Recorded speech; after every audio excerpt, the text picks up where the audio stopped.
Welcome to the Health Coach Nation podcast. My name is Hailey Rowe, and I'm a sales and marketing coach and LinkedIn lead generation service provider. I work with health, life, and mindset coaches and online service-based business owners to help them get more sales, shift their time to the client-generating activities instead of just the busy work, and overcome that social media overwhelm. Let's get into the show.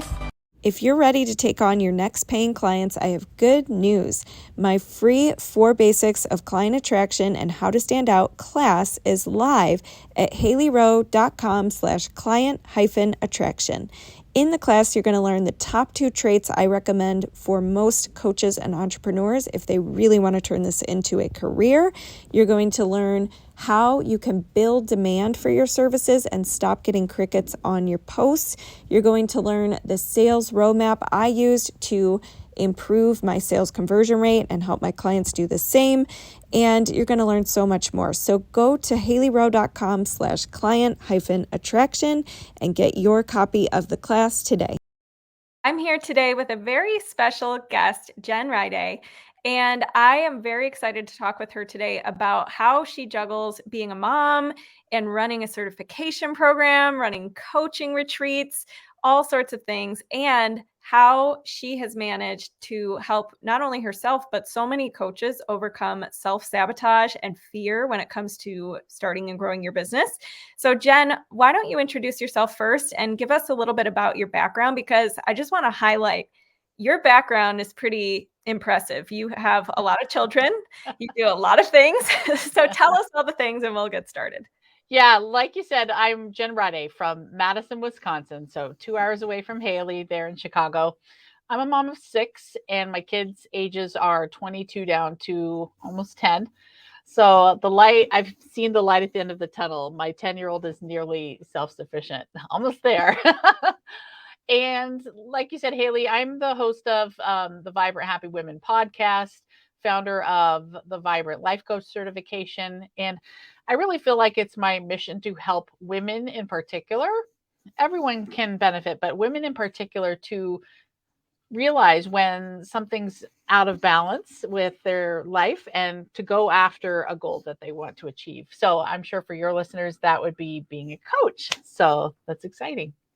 Yeah. So when it comes to being a coach, what are some ways that, as you are certifying life coaches, so they're in that very first stage where they're like, I want to get started. I maybe want to try this life coaching thing. What are some ways you see coaches sabotage themselves or stay in fear? And maybe we can dig deeper into how we manage that. Well, to start out, a lot of coaches, when they start a coaching program, do it just for the growth aspect for themselves. And then I find halfway through the program, they start to contemplate, oh, well, I've grown and I fit in and I can change just like anyone else. Maybe I can be a paid coach. So they start to think about it. Some people know right from the beginning, there's all types. But then we get past the graduation. That was all the fun stuff. And we suddenly face this wall of entrepreneurship. And no coach ever thinks, oh, entrepreneurship, what am I going to do here? And so my number one advice for that phase right there is to recognize that you're looking for your 10%. You're not out there to touch everyone's lives. Just like in your friend circles, or if you were dating, you're looking for your 10% or your one person. But in the case of entrepreneurship, you're 10%. So that means you should be repelling 90% of the people and attracting the 10% that are meant for you. So I know clearly who my 10% are. They are women. They tend to be ambitious. They tend to maybe have kids because that's something I do, and they attract to that. And anyone else who's not my type, I'm like, good, I'm glad you don't like me. It just gives me a freedom to not be afraid of the entrepreneurship side. And so I pass that along and people really grab onto that. Yeah. And I love that. I actually did your program. I am a certified Vibrant Life Coach for everybody here listening. So very excited about that. And I loved, there was a part of your training that I checked out because I was like, we really help people in a complimentary way. And I work with a lot of women in the Midwest who want to be a coach and are, in that turning point in their life. Maybe their kids are a little older now. And I noticed how you explained it in such a way where I was like, oh, she says this so clearly, that a lot of times starting your business, it's all a lot of math. Like 10% of your audience, you just like when you're trying to find, as you said, your husband or your soulmate or whoever, you're probably going to have to go on a lot of dates that didn't pan out, a lot of Yep. breakups to find the one. And it's the same Right. thing in a coaching business. You're going to have to put out a lot of things, talk to a lot of different people, and not everybody's going to be the one. And when we don't make that complex or dramatic with our thoughts, which is something you help us not do, we can just do the math and put our message out there and feel good about it. But when we start to think, oh, so and so didn't sign up, I must be a terrible coach, this must not be for me, that's where we get tripped up and where I think a lot of people get defeated. So how do we deal with the thoughts that come with running a business and the thoughts outside of just the math? What are some ways we can not let that self-sabotage ourselves? Right. Well, what I teach in the Vibrant Life Coach certification, of course, is, well, maybe not, of course, but is about thought tables. A thought table is based on the idea that all of our feelings of fear, of doubt, of, self-sabotage are coming from a thought. And so, for example, some people might have the thought, I'm terrible at tech. If you're thinking that thought, you will automatically feel fear, and that will help you or cause you to behave in ways that go with fear, such as doing nothing or wasting your time on your website instead of actually going live to tell someone what your message is. The result ends up matching up with the thought, you're terrible at tech. Uh, your tech doesn't work well. You're not doing much except maybe playing on the fringes of your business. So that's a huge tool we use in the Vibrant Life Coach certification, and also just with the graduates of the program. Always notice how you're thinking, because it's determining how you feel. And when you are taking action and not procrastinating, how are you usually feeling? Most of us would say determined, on fire, motivated, excited. So you've got to think the thoughts that generate those feelings. So that's one of the big Yeah. tools. Yeah. Absolutely. So tell us a little bit about shifting out of fear. So, like, let's use an example. Let's pretend that maybe somebody wants to, and actually, this came up this week. Somebody said, I want to do interviews. I want to put myself out there in my business, but I'm afraid I'll say the wrong thing. I'm afraid I'll look stupid. I'm afraid that, I'm not ready for that yet. How could they up level their thought? What could be some ideas there so that they don't stay stuck in the fear? Great. So a thought table has a fact, thought, feeling, action, and result. So the fact would be you're a coach, or you have a business, or you've contemplated a podcast, whatever it is. If you're feeling fear, you know that there's a thought generating that fear. Maybe you do some self exploration, you grab a sheet of paper and start to write in what we call a brain download. And you start to see thoughts like, I always fail at everything. Nobody really likes me. I'm too fat. We'll have these thoughts that will come out on the page that are probably underlying the fear. And a lot of times, if we don't write them down or really focus in, we won't know what the actual thought is.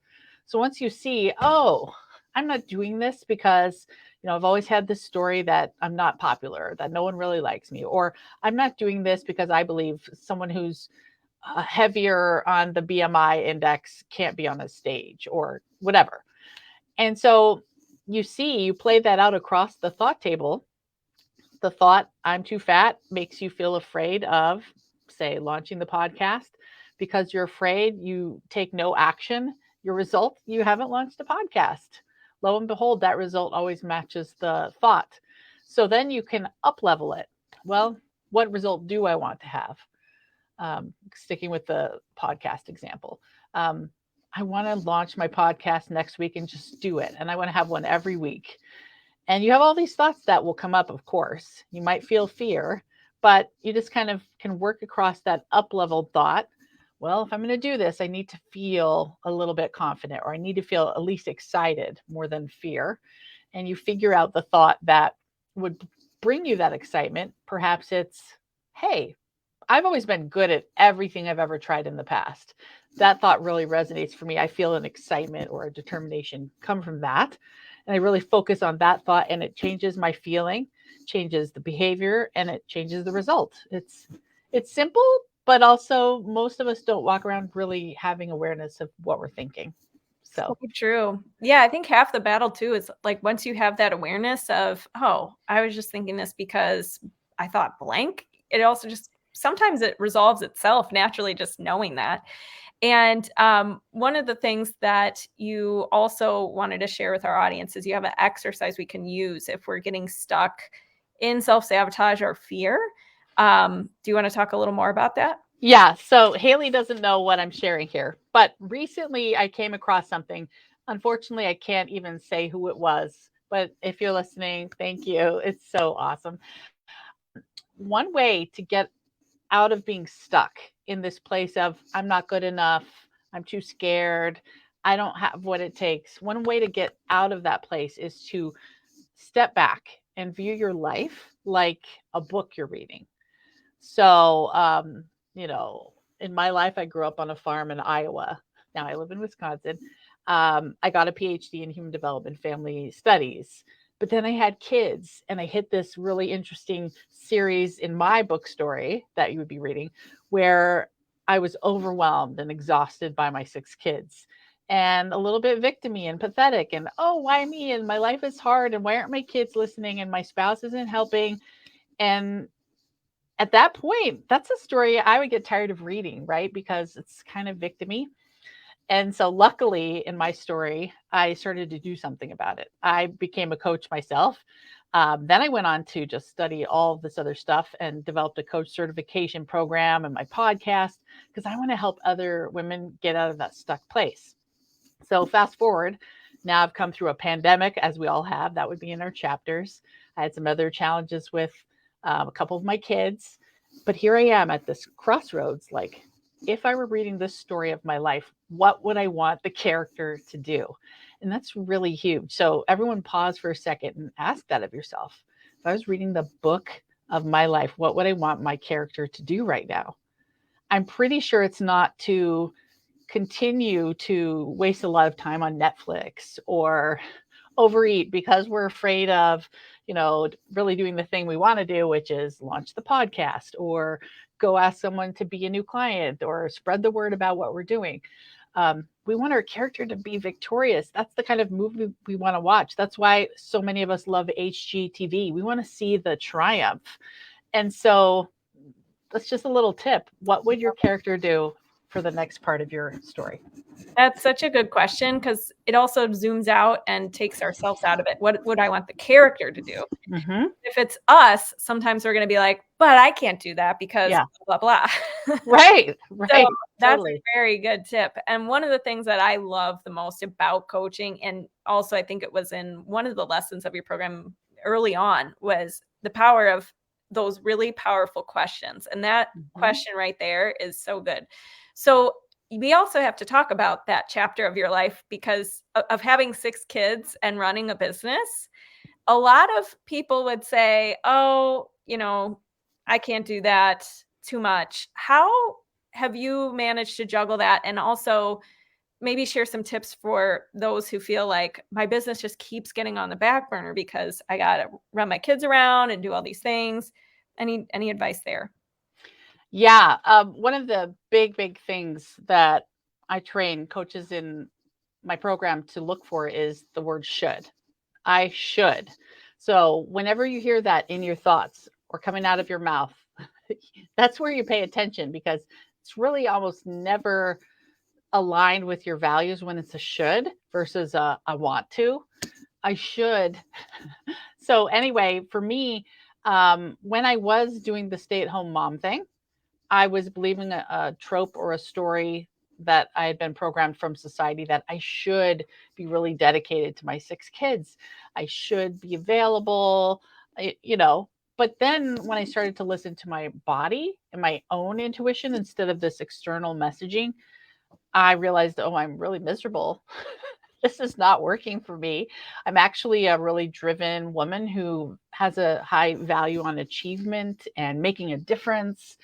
And when I started to just say, okay, set the should aside, what do I want to do? And got really quiet. I did some meditation, more yoga, journaling, listening to what felt good to me. I started to follow what maybe felt exciting or positive or light for my next steps. So, another thing I did in terms of my kids was analyzing what story was I telling myself about having a career or doing something I loved.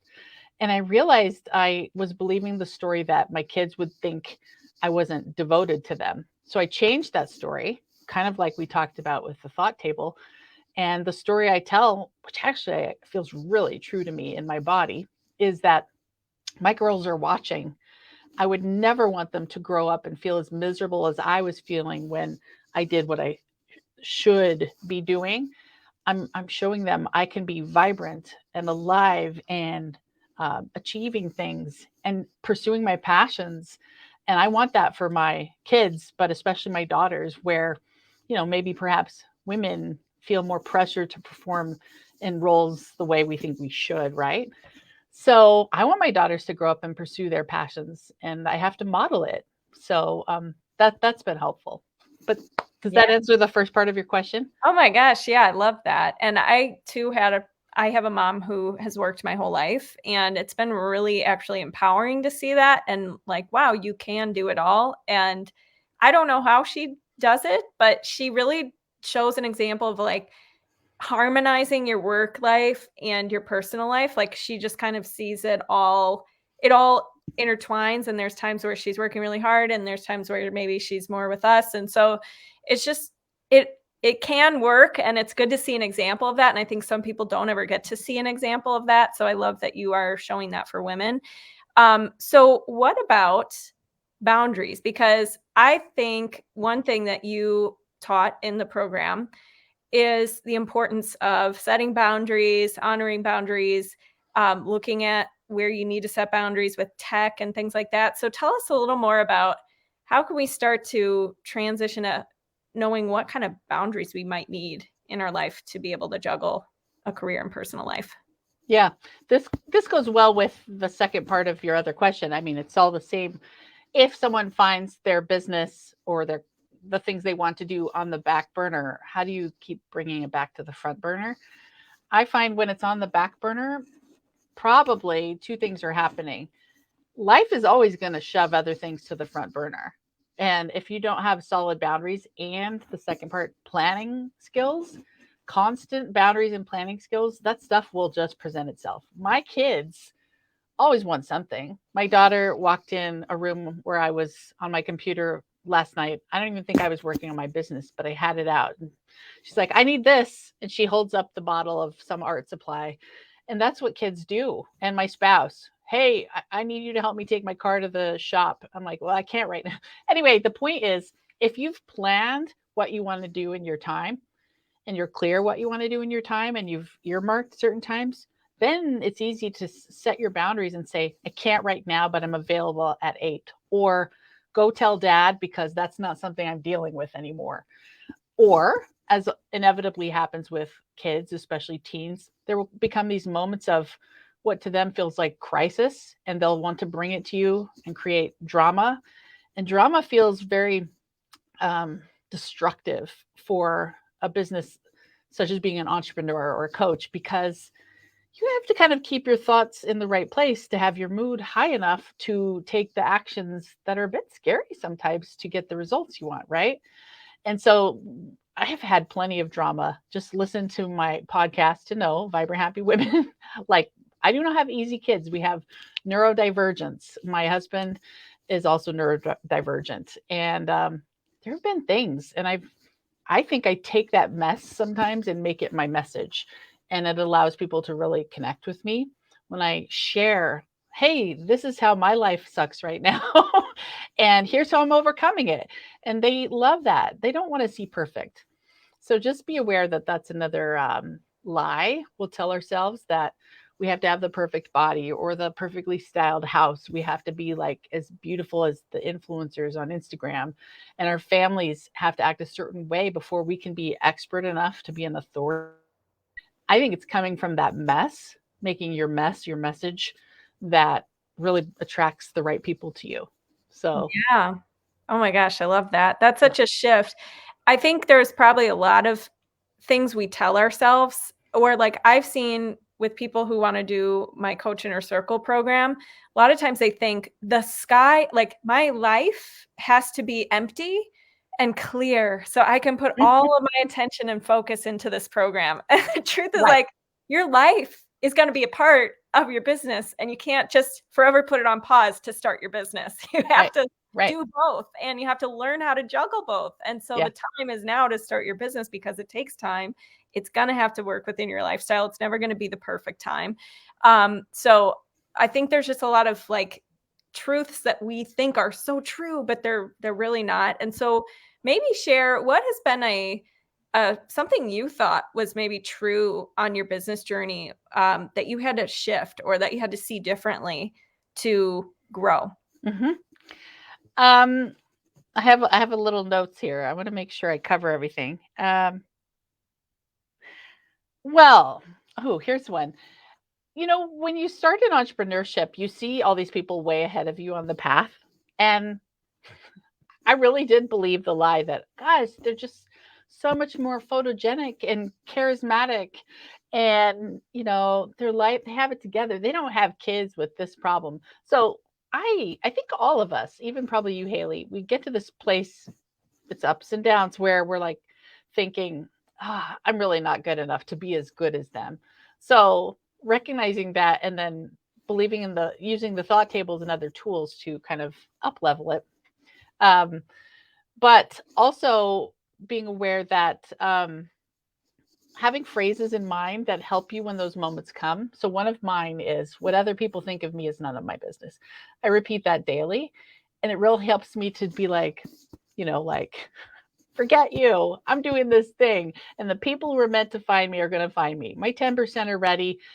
Who cares if you're like beautiful and on Necker Island with Sir Richard Branson or whatever it is? I'm doing my thing. So having your phrases ready. What other people think of you is none of your business. Wayne Dyer said that. Another one I love is what am I willing to do that others aren't willing to do? That one really gets me motivated. I'm willing to stand on stages in front of tons of people. So many people won't do that. I'm willing to write a book. Um, I'm going to do these scary things that others won't do. And I kind of step into the identity of someone who's bold and fearless because Yeah. tons of people can become coaches, but how many are willing to like enroll in Hailey's program and put some skin in the game and learn the boundaries and learn the mindset of entrepreneurship? And then one more piece with that. Sorry to go on so long.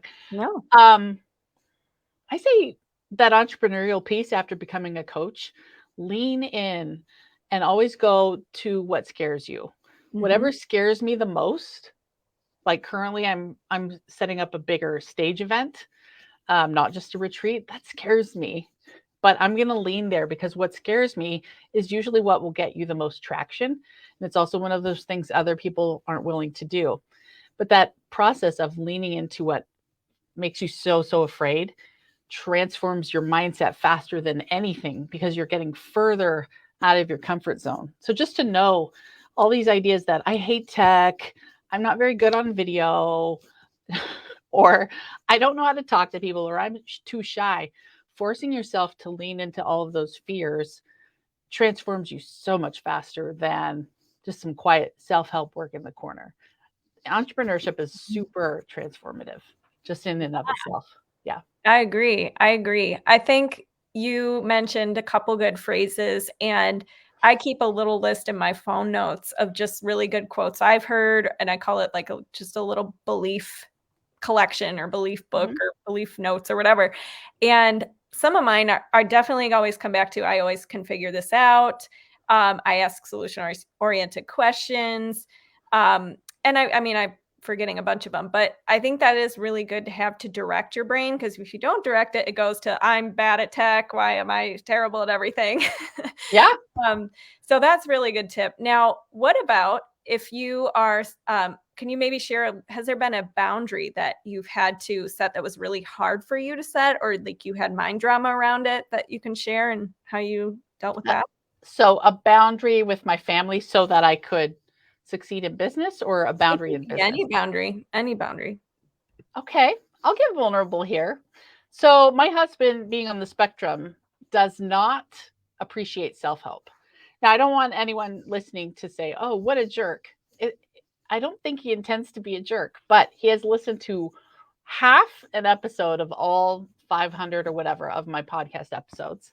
The other day, I showed him the outline of my book and just asked what he thought. And he gave me like 10 seconds and said, "I don't get self-help. I can't help you." And I was like, oh, but I was being vulnerable. And so I noticed those times, those experiences, or those people, and we all have them. It could be the mother-in-law or the sister who's jealous. Those people who leave me feeling a little bit of self-doubt. There's this phrase in the Bible, don't cast your pearls before swine. I'm very careful to keep the pearls of how I'm showing up in my business close to my heart, and only presenting those to really safe people. And so a boundary I'm still learning and getting better at is not sharing my pearls with my husband. We have a lot of great things in common, but I don't have to go talk about my business to him when he doesn't get it. I don't talk about my business with my parents that much. My brothers and their wives never ask about it. That's okay. Like, they don't get it. That's cool. So the boundary is for me to remember a rule for myself, who I will talk about these tender pearls with, so that I can protect my heart and stay in that energy of I've got this, and not let those people, the naysayers, the haters, or whatever, knock down, the sometimes fragile psyche that I'm working to keep building up so I can do these bigger things. Amazing. That is so true. I think we have to understand that everybody's coming from their own unique lens and background of what they get and don't get, and we can't take that personally. Mm-hmm. And there were two other, just adding to these phrases that we can always come back to. There were two that I really liked that you said. And I think one of them was something about like interact from love. So as a guiding principle in your business, bring value from love, interact from love. Yep. And there was one other one, I can't remember off the top of my head, but it was with that. Do you remember what it is about? Maybe come from the mindset of service. Yeah. I think it was like come from a service mind and interact from love, or something like that. So that whenever you're feeling fear or like all this pressure in your business, yeah, like, oh, I got to make the sale, or I got to close the deal. As long as you are planting seeds of value, service, leading from love, interacting from love, it all works out. It's just, you have to be doing that for long enough and to enough people to where it all pays off. I'll add to that. When it would feel hard, I would just imagine who I used to be in that burned out mom place. And then I think, oh, there's a woman or a person out there just waiting to hear from me. I heard this quote once. There's a song that only you could sing that people are waiting to hear, but they can only hear that song from you. And if you don't sing it, it will be lost to them forever. And I think, oh, she needs me. So that idea of the one makes it worth it. The one person who might hear the podcast episode, or the one person I talk to at the store. So that's really helpful. And then with that, this idea that on our ladder to success, we think we're going to just clock a bunch of W's on the side, a lot of wins, but we've got to have even way more F's for quote unquote failures on the side. So if you look at it like dating, I always tell my kids, you need to date 50 people before you marry the one, or whatever. You have to have something to compare it to. Well, in coaching and in entrepreneurship, we got to talk to our 50 or 100 to find the one, whatever numbers it happens to be in your niche or whatever.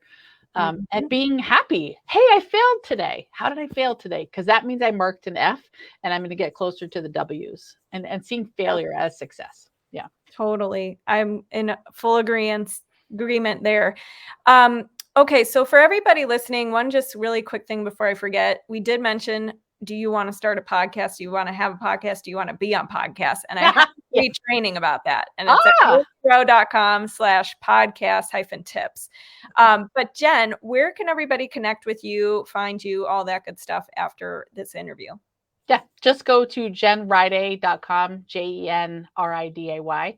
You can see more about the podcast and the coach certification. I also have a program called Vibrant Soul for people who don't want to be coaches, but want to learn how to change their mindset and energy and up-level their joy. So jenriday.com. All right. Well, thank you so much for coming today. Yeah, thanks for having me. Hey, thanks so much for listening to this podcast. And if it's really helpful for you, I'd really appreciate if you share it and or leave a written podcast review. This tells the podcast sites that our show is useful and it will be promoted to more people that way.